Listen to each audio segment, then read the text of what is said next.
In Genesis chapter 4, after being sent out from the Garden of Eden, Adam and Eve had two sons, Cain and Abel.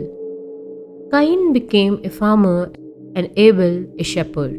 When it came time to offer gifts to God, Abel brought the best of his flock, while Cain brought some crops.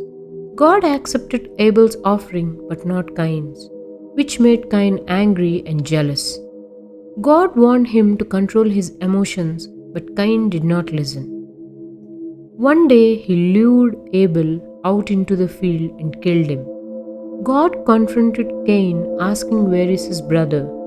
But Cain lied, saying, "Am I my brother's keeper?"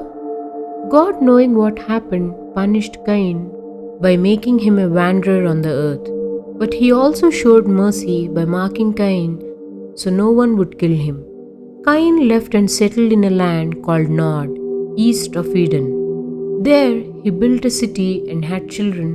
Meanwhile, Adam and Eve had another son named Seth. And through his family, people began to call on the name of the Lord once again.